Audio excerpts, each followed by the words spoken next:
Just a short video, small video, just to show you how the birds are now after their little scare with the illness a couple of weeks ago. The odd thing that come through, we did lose a couple younger ones off the loft, and obviously a few of them had to go to the big loft in the sky, but the majority of them came through okay. They're flying now, they're responding well to the whistle, and everything seems to be okay.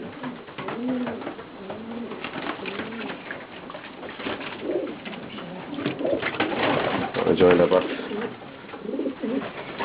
Sitting down relaxing. With baby Ackles sitting there on top. The white marker ring on it. Tony Austin's quiet there, he only got it a couple of weeks ago.